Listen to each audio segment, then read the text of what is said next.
We just witnessed the largest crash in NASCAR Cup Series history. Did your favorite driver get through?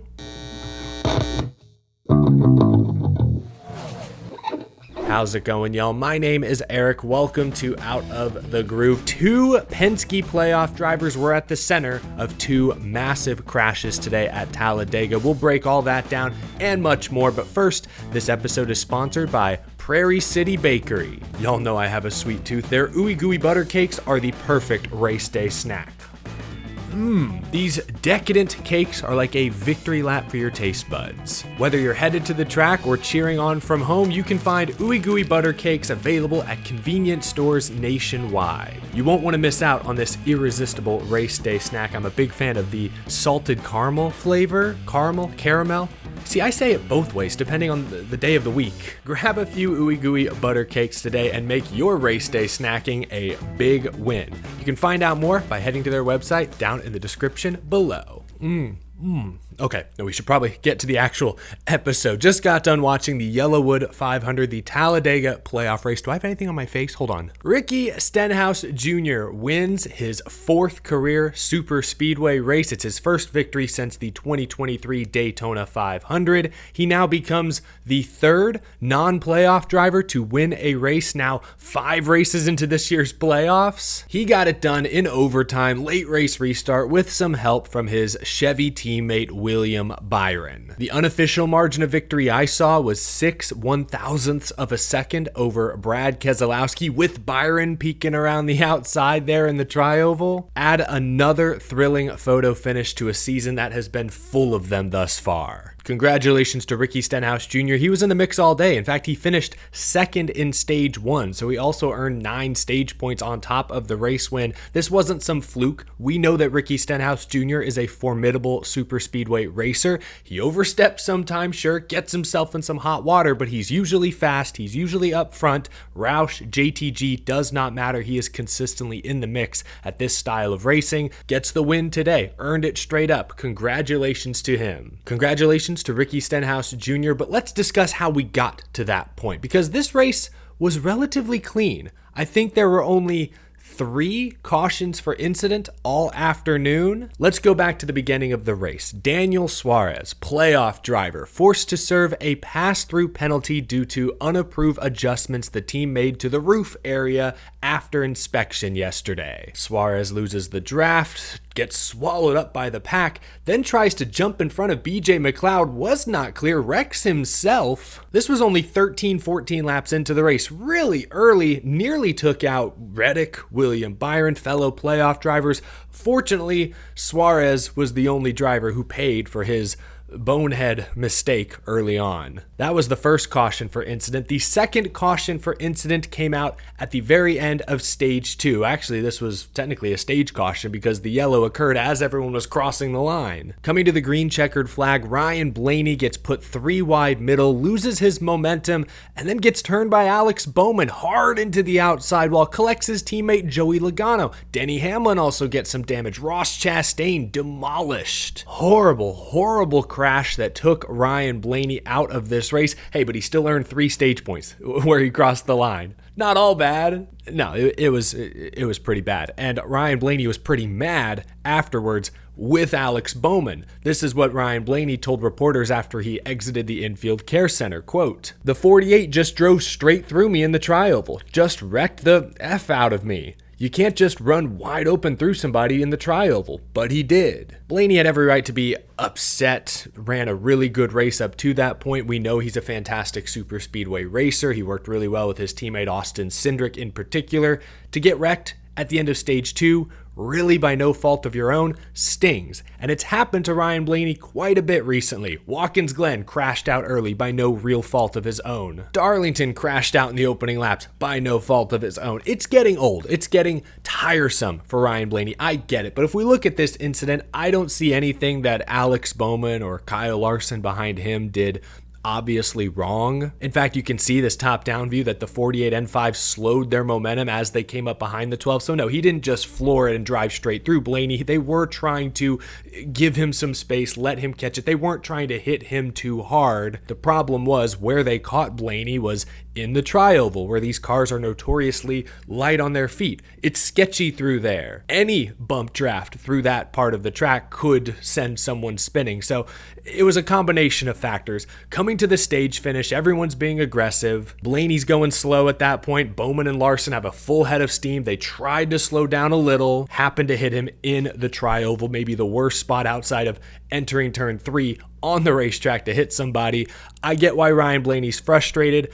I don't see anything obvious that Alex Bowman did wrong in this case, but angry drivers are going to be angry. So that was the second notable incident. Fast forward to 10 laps to go. And here's where I want to shout out some of the heavy hitters who had worked their way towards the front. They did a good job saving fuel early in the stage, got on and off pit road real clean, cycled to the front. Heavy hitters like Ricky Stenhouse Jr., the 2023 Daytona 500 champion. Austin Cindric, the 2022 Daytona 500 champion. Who was in third? Keselowski, 6-time Talladega winner. Fourth was Joey Logano, who has more wins at drafting tracks in the next gen than anyone. Except now I think he's tied with Stenhouse. Chase Elliott cycled into the top 5. He's the 2022 Fall Talladega winner. Harrison Burton, who just won at Daytona, was up there. William Byron, the 2024 Daytona 500 champion, in the mix. The best of the best bubbled to the front late in stage 3. A heavyweight showdown, inside lane, outside lane, playoff drivers, non-playoff drivers, winless streaks desperately trying to be snapped. Then it all went up in flames. Back straightaway, Austin Cindric gets turned from the race lead in front of the pack. 28 cars, according to NBC, were involved in this crash, making it the largest crash in NASCAR Cup Series history. The previous record, set like 20 years ago, was 27, so we beat it by 1. Cindric destroyed. All 4 Stewart-Haas cars were involved in this crash. Joey Logano destroyed. Chase Elliott involved, Tyler Reddick involved, Alex Bowman involved, Michael McDowell involved. It'd be easier to just say who wasn't involved. One notable driver not involved actually was Denny Hamlin. We all gave Denny Hamlin grief for Atlanta a few weeks ago when the car wasn't handling great, so Hamlin played it conservatively, didn't compete for stage points, hung around in the back all day, still got caught up in a crash. We gave him grief for that.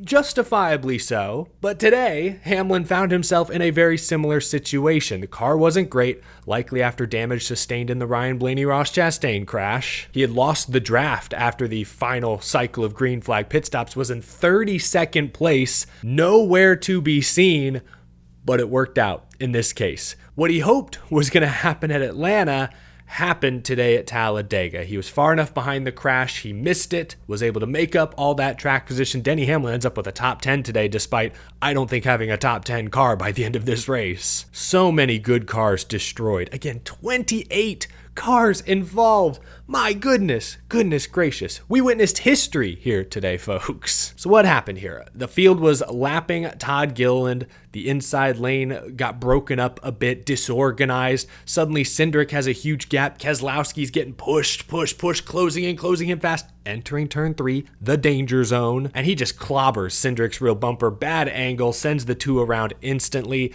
We could just chalk this up to super speedway racing. Guys make bad pushes, bad things happen. We've seen it before. But I do feel the need to point this out. It was Brad Keselowski in the 6, once again setting off a massive super speedway crash. I can count 3 or 4, maybe 5 incidents off the top of my head in just the last 2 years that Keselowski has been largely responsible for. 2022 Daytona 500, first points race with this car. He spun Harrison Burton and Ricky Stenhouse Jr. out. Same thing, bad bump drafts caused crashes. I think it was this race, 1 year ago, he spun Carson Hocevar out through the tri-oval. And then this year, just remember, Daytona 500, he spun, again, I think it was the 42, I think it was John Hunter, I guess. He spun John Hunter out at Daytona in the 500 in the opening laps. So, Brad Keselowski, I mentioned it earlier, 6-time Talladega winner. He is one of the best super speedway racers we have. He's one of the best because he's so aggressive. Often it works for him, but we've now seen numerous times with this car, he's a bull in a china shop. He is sketchy out there. You do not want to have the 6 car in your rearview mirror, in your rearview camera. He is dangerous. I get it. He was getting pushed heading into turn 3, but he wasn't square at all in the back of Cindric. He came right across Cindric's bumper. Like, that's going to cause a wreck 10 out of 10 times. You would hope Brad Keselowski would have been able to square up the two a little better, maybe not cause a huge crash. The guy has a history, a long history now of causing crashes at super speedways. I don't think it's all a coincidence. I do feel the need to point that out. While we're focused on this crash, slight tangent here, the tow truck controversy. So at Watkins Glen a few weeks back, Ryan Blaney got damaged, early crash, and NASCAR refused to tow him back to his pit stall. They said, hey, if you can't move and you have damage, the rule states we must tow you to the garage. You are out of the race. So that's what happened. Last week at Kansas, there's a crash on the opening lap. Josh Berry is involved. He has multiple flat tires, can't drive back to pit road. NASCAR again says you were in the crash. We deem you to have damage from said crash. You can't get to pit road on your own. We tow you to the garage. Rodney Childers, Berry's crew chief, was furious. We just need tires. The damage is barely anything. But NASCAR said, hey, sorry, rules are the rules. The rules were not the rules today at Talladega. Chase Elliott was damaged in a crash, appeared unable to drive back to pit road. He got a push from a tow truck back to pit road where the team could work on repairing what damage they could. Chase Briscoe was stuck, could not drive back. They hooked him up to the tow truck and carried him to pit road, not to the garage. I think there were others involved as well. I don't get it. Because the last few weeks, those guys should have been towed to the garage. They should have been out of the race, right? What was the difference today? Why was Briscoe, why was Elliott, why were they towed back to pit road and allowed to continue? I don't understand. I'm sure Elton Sawyer, someone from NASCAR this week, will offer, or at least will attempt to offer a reasonable explanation. If I'm a competitor, I just want to know where NASCAR stands going forward, going into next week. If someone spins, gets a little bit of damage, can't drive back, will they be towed to the garage? Will they be out? Or will they be towed to pit road? Like, what is NASCAR's new precedent? What's their new policy? If they can't sort it out for the end of this season, it needs to be sorted out going into next year. Personally, I don't think Josh Berry last week should have been forced out of the race. Like, that car was barely damaged. I feel he should have been allowed to go to pit road and make some repairs. In most cases, I think it should be the team who gets to decide when they're done. But that's not how NASCAR has called it this season until today, when they appeared to bend the rule book for a couple of playoff drivers. I get it. It's the playoffs. Every point, every position is under a lot more scrutiny, but rules are the rules. If you've enforced them one way for 34 weeks or 30, whatever many weeks, you shouldn't be enforcing them differently all of a sudden just because of the players involved. Anyway, I'll be curious to see what explanation is given after today's race. But that was the big crash, the aftermath. That's what set up overtime and allowed Ricky Stenhouse Jr. to collect his first victory of the season, snap I want to say 65 race winless streak. Huge win for Ricky Stenhouse. Let's take a look at the top finishers. Keselowski ends up second. William Byron ends up third. Second straight week, he was the best all-around playoff performer. Second straight week, he earned the most stage points, and second straight week, he comes home with a podium finish. William Byron has locked himself into the round of 8 on points. Well done, William Byron, all day today. His teammate Kyle Larson ends up fourth. He survives Talladega. More than survives, he was successful at Talladega. Earned 9 stage points, gets a top 5 finish. I told you guys on Thursday, the results look ugly, but average running position, Kyle Larson is always up front in these races, in this car. He's always racing with the leaders.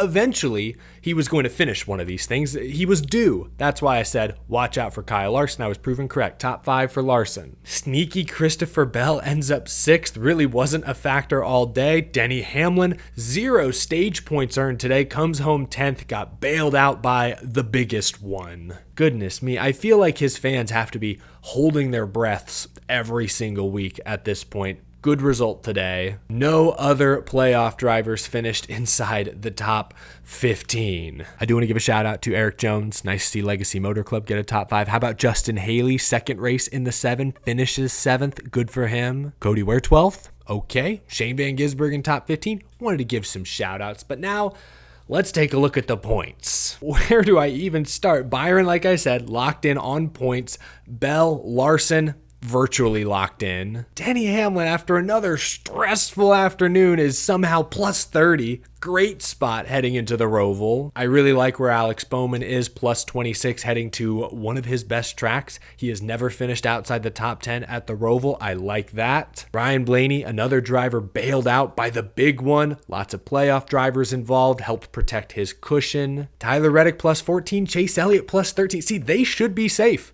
considering how good they are at road courses or at the Roval specifically. Anything can happen, obviously, but you give those two a double-digit point cushion heading into a road course race, I feel good. Joey Logano, outside looking in, I've said it all along. If the super speedways are by far your best track, I can't trust you. Logano had maybe the best car at Daytona a few weeks ago, got caught up in a crash. Logano had a great car here tonight, got caught up in 2 crashes. Running up near the front both times. Like, Joey is a great super speedway racer. When he finishes, he often finishes first, like he did at Atlanta a few weeks ago, but it's hard to win multiple super speedway races a season. It's hard to win 2 in a row for that matter. That's why I didn't have much faith in Joey Logano. We'll see if he can surprise me at the Roval next week, but now he is 13 points out. The thing is, behind him, Suarez, Cindric, Briscoe, all pretty good road course racers, so the Charlotte Roval will still be interesting, even though this gap right here is pretty wide.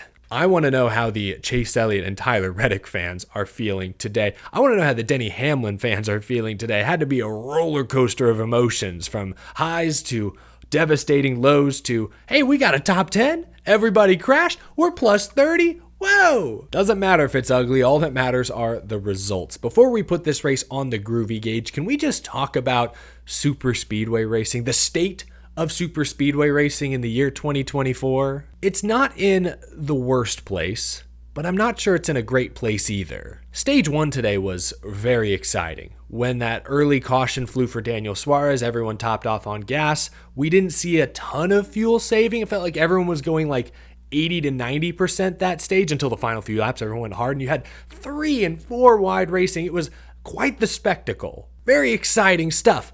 Stage 2 was a bit more what we expect. Everyone's saving fuel the first half, then everyone pits with their groups, comes back out on track, and it's gridlock until the checkers. The pushes get aggressive, and likely someone spins and crashes like we saw with Blaney. And then that's also how stage 3 played out. Again, big pack, 2 and 3 wide, everyone going 70-80% saving fuel until they make their pit stop, then they're going hard, and it's gridlock. I like the fuel saving. I really do. I like that the drivers and teams have something they can control. And we saw today, Hendrick Motorsports, a lot of the Chevys did a really good job in stage 2 of getting on and off pit road cleanly. You saw the Toyotas like Truex spinning out. They were discombobulated. Chevy executed well, and we saw some Chevys up near the front for the end of that stage. Same thing in stage 3. The Chevys and Fords clearly did a better job than the Toyotas, and we saw that line on the outside of Chevys, led by Ricky Stenhouse, battling the inside line of Fords, led by Austin Cindric. So I love that the teams and drivers have something they can execute, something they can more or less control to get themselves better track position. I don't hate the fuel mileage racing. My problem is that when everyone is finally going 100% full throttle, you can't go anywhere. It's gridlocked. I use that word to describe the 2022 Daytona 500, the first super speedway race with this car, and nearly 3 years later, nothing has changed. I'm still using that same word, gridlock. It looks good, makes for some nice pictures, 2, sometimes 3 wide racing. Everyone's close, but no one's actually passing. If you're back in 20th place, you can't really go anywhere. At one point, Chase Briscoe jumped out to that third lane, had all of his Stewart-Haas teammates, plus I think Michael McDowell and a couple others with him, and couldn't make any progress. Couldn't even move up 1 row. Couldn't go anywhere at all. It's a 2-lane track when everyone's going 100%. Same at Daytona, same at Talladega. It's not great racing. It's okay. It's not terrible, but it's not great. It's not as great as Daytona and Talladega can be and often have been. So keep that in the back of your mind as we go into the Groovy Gauge. The Groovy Gauge is powered by Electric E-Bikes. Head to electricebikes.com to learn more. This was a good race, not a great super speedway race by any means. I am going to give this a 75%. Much like Kansas last week, it was a good race. Serviceable even. I felt satisfied. But just like Kansas last week wasn't the best version of Kansas, this was not the best version of Talladega. I know the 4-wide racing in stage 1 looked fantastic. It was fun to watch, but no one was going 100%. And when they did go 100%, it was back to 2-wide pretty quickly. That's all. I don't hate the fuel mileage, but I want the drivers to be able to make more moves when they're going 100%. That's all I'm saying. I don't know how to do that. Drivers talk all the time about how much drag there is in this car. Perhaps there are some aero changes that could be made to super speedways. I'm no engineer. I'm no expert. I just know it can be better. It has been better. I hope it is better in the future. 75% for me for this year's Yellowwood 500 at Talladega Superspeedway. Let me know if you agree or disagree down in the comments below. That's going to do it for this episode, folks. I hope you enjoyed. Thanks for watching. Leave a like down below. Subscribe for more NASCAR content, news, rumors, race recaps, and so much more every single day. And a big thank you to my very generous Patreon supporters. I still feel like I have ooey gooey butter cake on my face. Thank you all for watching this episode, folks. Have a wonderful rest of your weekend. I will talk to you again tomorrow. Take care, y'all.